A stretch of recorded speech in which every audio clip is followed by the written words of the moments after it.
harus kita bertanggungjawabkan di sisi Allah Subhanahu wa taala. Yang mana ayat yang beliau sebutkan di awal tadi, wala in syakartum la azidannakum, kata beliau, apabila kita bersyukur atas nikmat yang telah Allah berikan, la azidannakum, tentu kata Allah Subhanahu wa taala akan aku tambah nikmat-nikmat yang lainnya, kata Allah. Maka berbicara soal nikmat, begitu banyak nikmat yang Allah berikan kepada kita, belum sempat kita mensyukuri nikmat yang Allah berikan. Hari ini tentu Allah anugerahkan lagi nikmat-nikmat yang lainnya. Terlebih-lebih nikmat sehat, yang mana wajib kita syukuri nikmat sehat tersebut lewat ibadah. Tentu cara mensyukuri nikmat tersebut yang lebih afdal, yang lebih cepat, yaitu dengan lewat ibadah. Baik lewat ibadah salat kita, lewat ibadah yang wajib maupun ibadah yang sunnah, seperti sedekah, syukuran, itu semua adalah ibadah yang kita lakukan, tentu niatnya lillahi ta'ala, karena Allah semuanya. Setiap kebaikan-kebaikan yang kita lakukan, jangan ada sedikit pun niat di dalam hati kita karena manusia. Karena Allah Subhanahu wa taala Maha melihat, Allah taala Maha mendengar dengan sifat samanya, Allah taala Maha melihat dengan sifat basarnya. Maka Allah berikan sedikit kepada kita sifat basarnya sehingga kita bisa melihat. Berapa banyak kawan kita yang tidak Allah berikan nikmat tersebut sehingga mereka dibutakan oleh Allah Subhanahu wa taala, tidak bisa melihat. Awalnya bisa melihat, akhirnya enggak bisa melihat. Ada orang tua kita dulu, dari awal dia hidup bisa melihat sampai akhirnya bisa melihat karena mensyukuri nikmat tersebut. Salawat serangkai salam semoga selalu tercurahkan kepada qudwah kita, uswatun hasanah kita, Nabi Muhammad sallallahu alaihi wasallam, yang mana syafaatnya kita harapkan. Semoga kita yang hadir, keluarga kita mendapatkan syafaatnya beliau. Amin amin ya rabbal alamin. Karena tidak ada syafaat nanti yang bisa menolong kita, tidak ada syafaat yang bisa menolong kita kecuali syafaat, yaitu dari syafaatnya baginda kita Nabi besar Muhammad sallallahu alaihi wasallam. Tentu kuncinya dengan memperbanyak salat,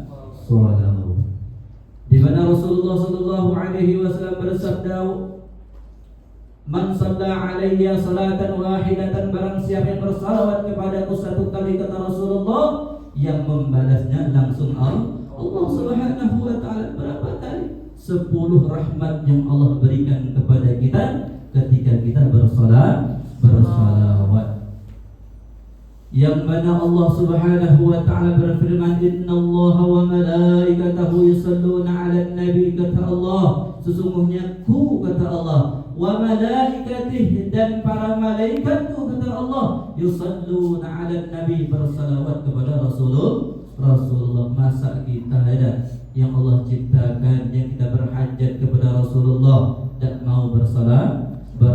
Betapa sombongnya kita. Maka sifat sombong kita inilah yang harus kita jauhi. Iblis sebelum Allah ciptakan Nabiullah Adam alaihi salam, iblis sudah di surga terlebih dahulu, ribuan tahun beribadah kepada Allah Subhanahu wa taala, berzikir kepada Allah Subhanahu wa taala, lalu Allah keluarkan dari surga. Sedikit masalahnya, wa ana khairum minhu, karena Allah taala menyuruh iblis untuk sujud kepada Nabiullah Adam, lalu iblis enggan di situ, aba wastakbar, iblis enggan untuk sujud. Padahal Allah Subhanahu wa taala bukan menyuruh sujud kepada Nabi Allah Adam, tetapi sujud kepada ilmu yang diberikan Allah Subhanahu wa taala.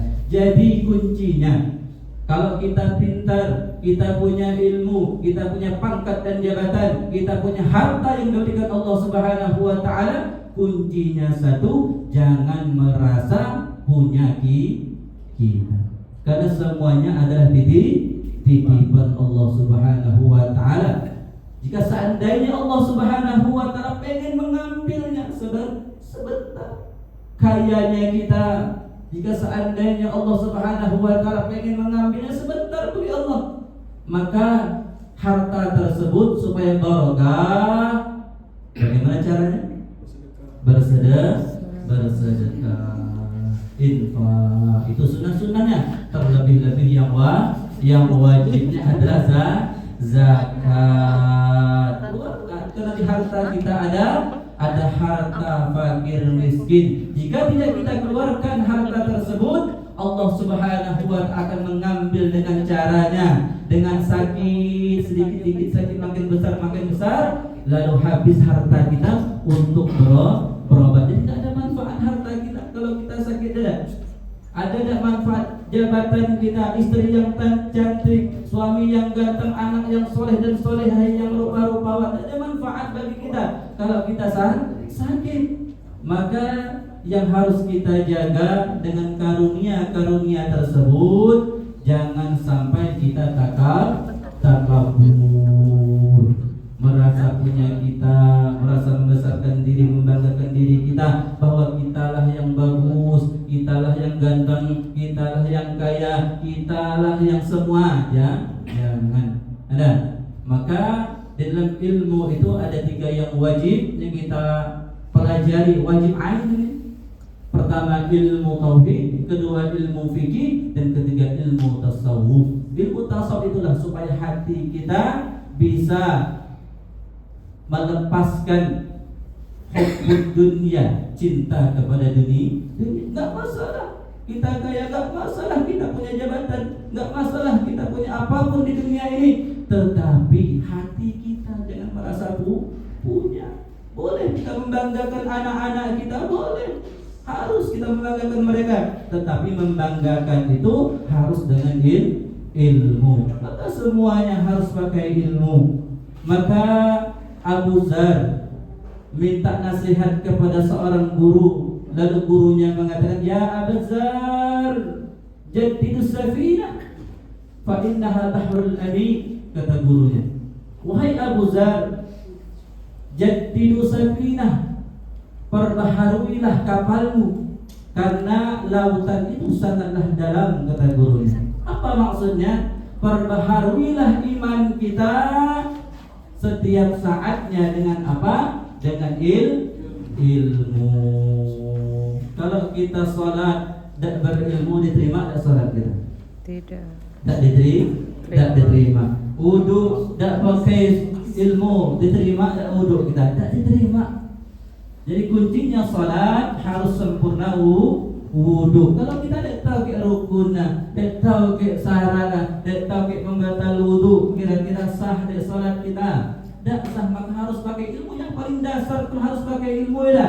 Kita gawe di sini, kalau cuma mengatakan ijazah tidak ada ilmu, diterima ke beliau tidak diterima. Asal tidak. Biarpun diterima, bertahan lama kita ada. Wajah ijazah, rupa ijazah meli di sekolah. Kira-kira jadi pakai orang tergantung kita lah. Maka ilmu. Setelah ada ilmu yang kita pertahankan adalah ada banyak orang yang punya ilmu tidak punya adab, pentatang petenteng di dunia ini punya ilmu, kalau tidak punya adab, tidak memuliakan orang lain. Maka harus kita muliakan, kita samakan semuanya di hadapan Allah. Itu sama. Inna akramakum indallahi atqakum, kata Allah dalam Al-Quran. Sesungguhnya orang yang paling mulia di sisi Allah yang paling bertakwa di antara kita. Bukan status sosial kita yang mulia di sisi Allah itu. Yang paling dipandang Allah adalah qulubukum, hati-hati kita nih.